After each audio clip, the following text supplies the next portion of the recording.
जय माता दी दोस्तों, तपोभूमि क्लासेस पर मैं अवधेश भदौरिया आप सभी का स्वागत करता हूं।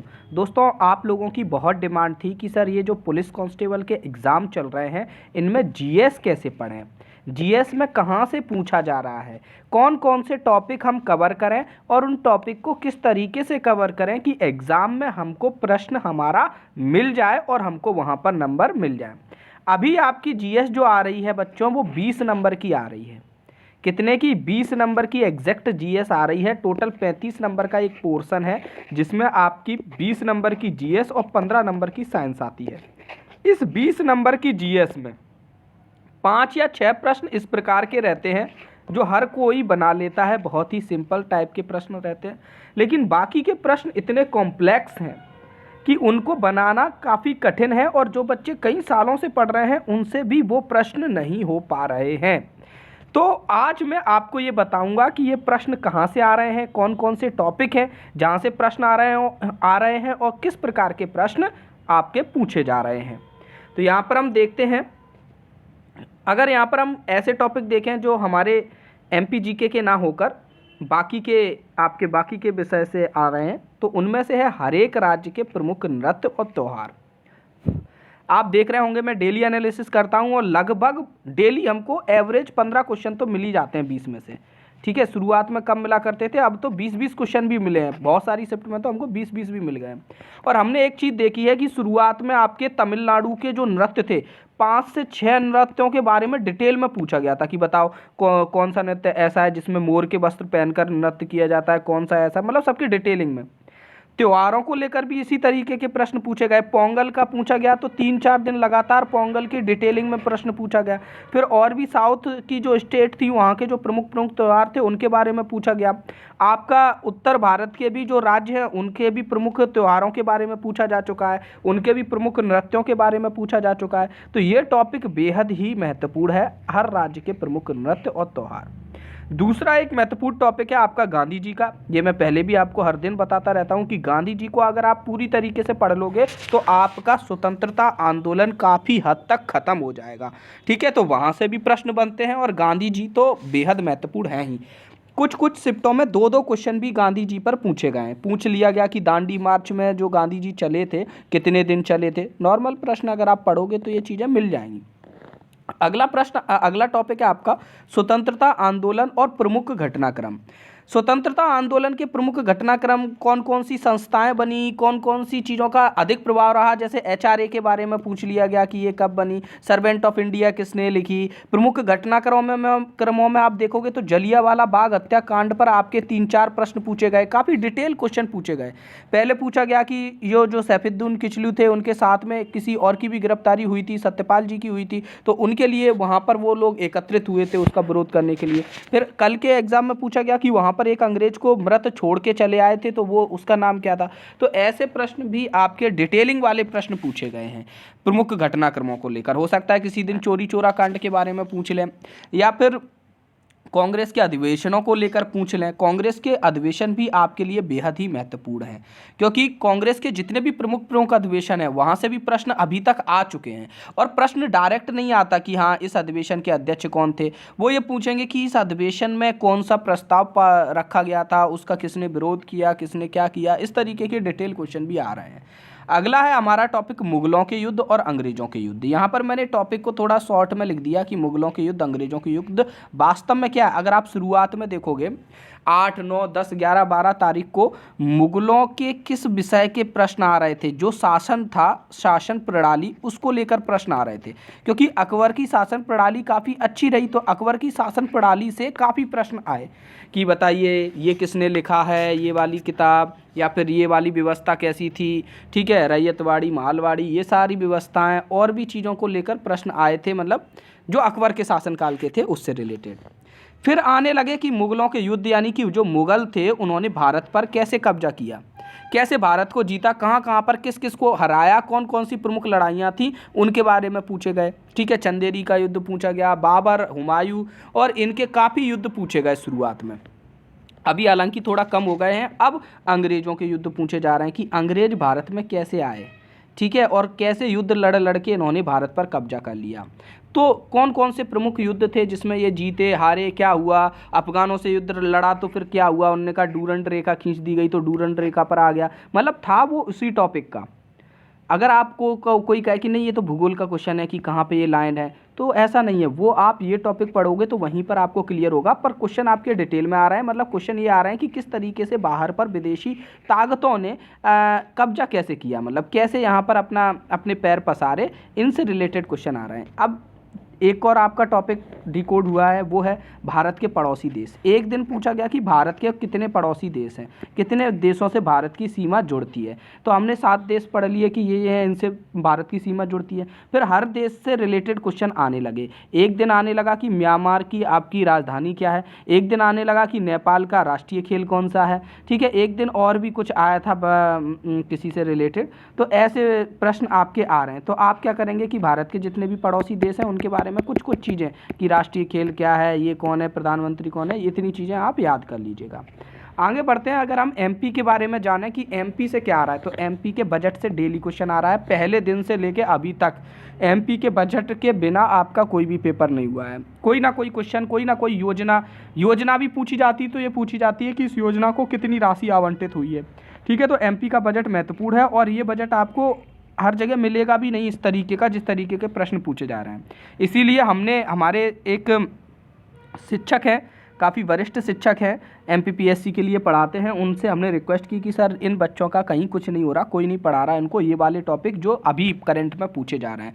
तो उन्होंने जिम्मेदारी ली है, पाठशाला एकेडमी के हमारे सर हैं, आप उनके चैनल पे जाके देख सकते हैं। उन्होंने यही सारे जो भी टॉपिक हैं उनको ख़त्म करा रहे हैं 10-10 मिनट के लेक्चर में, ताकि बच्चों को यहाँ पर सहूलियत मिल जाए, खुद से ज़्यादा मेहनत ना करनी पड़े।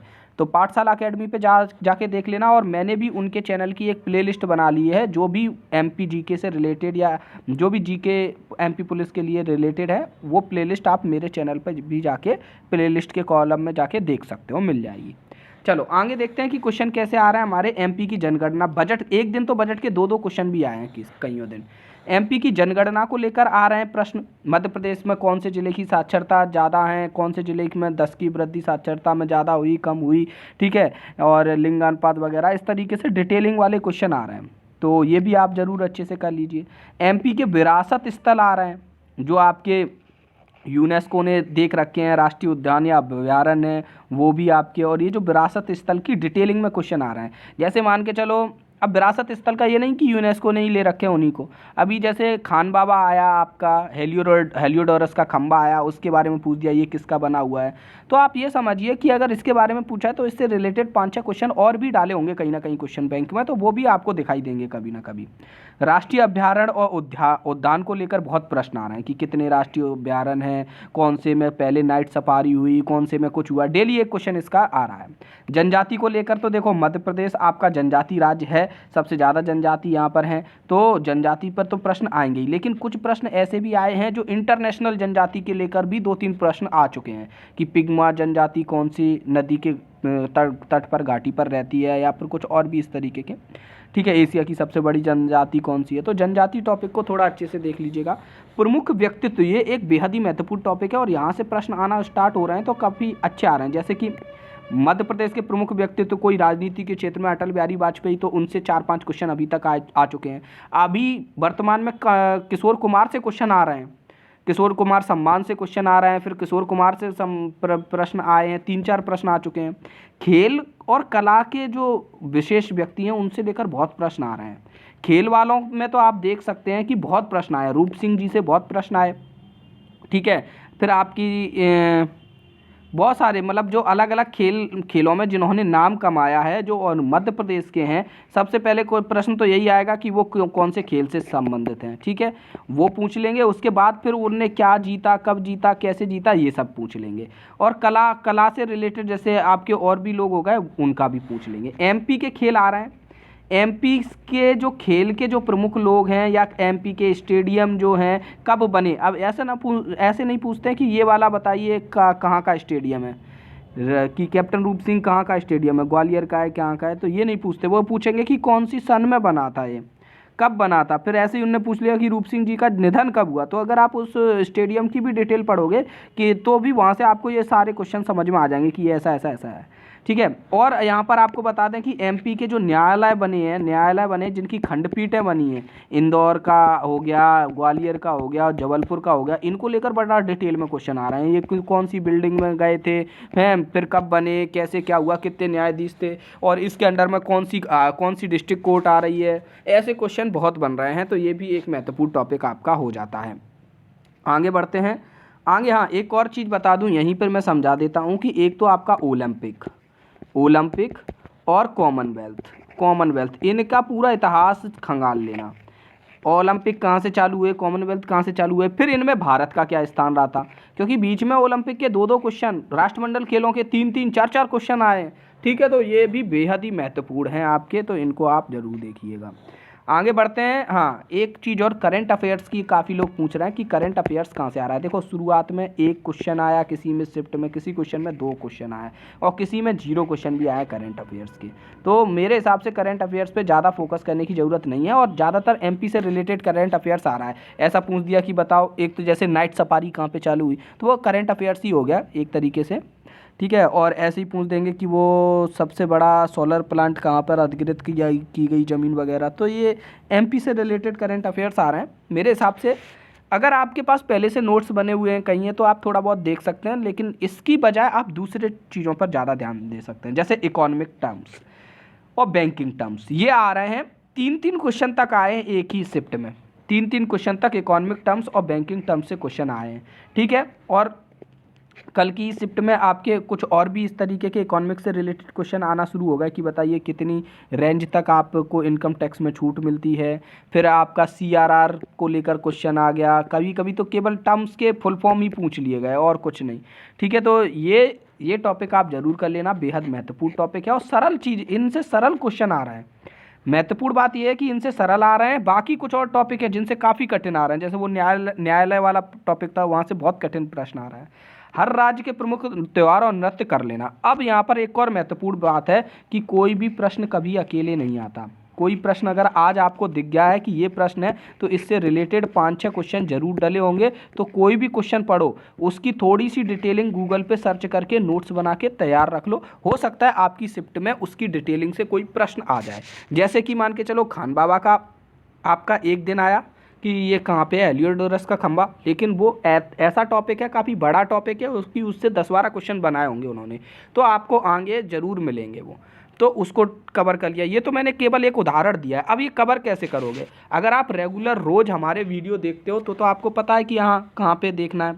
नहीं तो आप क्या है कि टेलीग्राम है हमारा, वहाँ पर सबकी पीडीएफ डली हैं। 8 तारीख से लेके 8 जनवरी से लेके अभी तक जितने एग्जाम हुए हैं सबके क्वेश्चन डले हुए हैं, सबकी पीडीएफ डली हैं। वो क्वेश्चंस को देखते चलो, वहाँ से आपको खुद ही को रिलेट करने लगोगे कि अरे हाँ, वास्तव में यही टॉपिक तो आ रहे हैं ज़्यादातर। तो आपको ये भी आइडिया लग जाएगा। अब क्या होता है कि आपने क्वेश्चन नहीं देखे और आप ये टॉपिक उठाए कहीं बुक में से और पढ़ने लग गए, तो आपको क्या है, क्लियरिटी नहीं आएगी। पहले क्वेश्चन तो देख लो कि किस लेवल का क्वेश्चन है, कैसा क्वेश्चन है, तब आपको पता चलेगा कि पढ़ना क्या है ना। और आखिरी में मेरा यही आप सभी को सुझाव है कि डेली एनालिसिस का लाभ उठाएं। डेली एनालिसिस का इसी तरीके से आप लाभ उठा सकते हैं। जो भी क्वेश्चन, जैसे मुझे 20 क्वेश्चन मिल गए तो मैंने 20 क्वेश्चन आपको कराए, तो हर क्वेश्चन पे कम से कम 5 मिनट तो आप दीजिए। 5 मिनट खुद से दीजिए, पीडीएफ निकालिए उसकी, और 5 मिनट हर क्वेश्चन पे दीजिए कि हाँ, ये क्वेश्चन पूछा है तो इससे रिलेटेड क्या पूछा जा सकता है, या फिर कुछ नहीं, वो क्वेश्चन ही डाल दो या वो टॉपिक ही डाल दो। विकिपीडिया पे कुछ ना कुछ तो मिल ही जाएगा, पढ़ के अपना बस रख लो कि हाँ, दिमाग में कुछ ना कुछ तो रहेगा ही। तो इसी तरीके की, जैसे आपका अभी पता है क्या पूछा, कल का अभी मैं एनालिसिस नहीं करा पाया, लेकिन कोई नृत्य था और ये पूछा कि इस नृत्य को, यह नृत्य किसकी वजह से फेमस हुआ, किसकी वजह से प्रसिद्ध हुआ। अब आपको पता है ये नृत्य कौन से राज्य का है, ये किसकी वजह से फेमस हुआ, थोड़ा सा आप उस नृत्य को गूगल पे सर्च कर लोगे तो हो सकता है कोई कहानी आपको दिख जाए कि हाँ, फलाने व्यक्ति ने इस नृत्य को लेकर ऐसा ऐसा काम किया जिसकी वजह से यह नृत्य काफ़ी प्रसिद्ध हो गया, तो आपको पता चलेगा। तो इस तरीके के लॉजिक वो पूछ रहे हैं। और यहाँ पर एक बेहद महत्वपूर्ण चीज़ है कि फर्जी चैनलों से आप सावधान रहिएगा। बहुत सारे चैनल हैं जो आपको गलत क्वेश्चन बता रहे हैं जो पेपर में आई नहीं है। इवन क्या है, जैसे 12 बजे आपका पेपर ख़त्म होता है, वो जस्ट 12 बजे ही वीडियो डाल देते हैं और कुछ भी क्वेश्चन पहले के ही लिखे रखे होते हैं उन्हीं को डाल देते हैं, कह देते हैं यही आए एमपी पुलिस में। और मैं देख रहा हूँ कि मेरे से ज़्यादा लोग वहाँ देख रहे हैं, वहाँ देख भी रहे हैं, तो ये काफ़ी गंभीर बात है। फिर आपको ये लगेगा, फिर जिस दिन आप पेपर में जाओगे वहाँ बिल्कुल उलट पुलट लगेगा, तो आपको ये लगेगा कि मेरी शिफ्ट सबसे कठिन थी और मेरे पास ही उल्टे सीधे प्रश्न आ गए। और साथ ही साथ मैंने प्लेलिस्ट बना ली है। और ये फर्जी चैनल पता कैसे चलता है, आप लोग कैसे देखते हो, आप ये देखते हो कि जिसके सब्सक्राइबर कम है वो चैनल वैसा है फर्जी टाइप का, और जिसके ज़्यादा है वो तो अच्छा ही होगा। तो मैं बता दूं कि 8-8 लाख सब्सक्राइबर वाले चैनल भी यही काम कर रहे हैं, 8-8 हज़ार लाख से भी ज़्यादा सब्सक्राइबर हैं वो चैनल भी यही फर्जी काम कर रहे हैं। वो तो कहो 11 बजे ही डाल देंगे गणित के पूरे क्वेश्चन लो आज के, ठीक है। तो ऐसे चैनलों से थोड़ा सावधानी बरतिएगा आप लोग। और जो एमपी के ही हैं तो वो ज़्यादातर आपको सही चीज़ें बताएंगे, वहाँ पर आप देख भी सकते हैं, तो उन्हीं को कंफर्म करके लीजिए। वैसे आपको कहीं जाना ही नहीं है, हमारे चैनल पे बने रहिए। यहाँ पर बिल्कुल एक क्वेश्चन भी आपका गलत नहीं पढ़ाया जाता। हर क्वेश्चन जो बच्चे भेजते हैं और जिनको हम कंफर्म कर लेते हैं दूसरे बाकी बच्चों से, उन्हीं को हम यहाँ पर आपके सामने रखते हैं।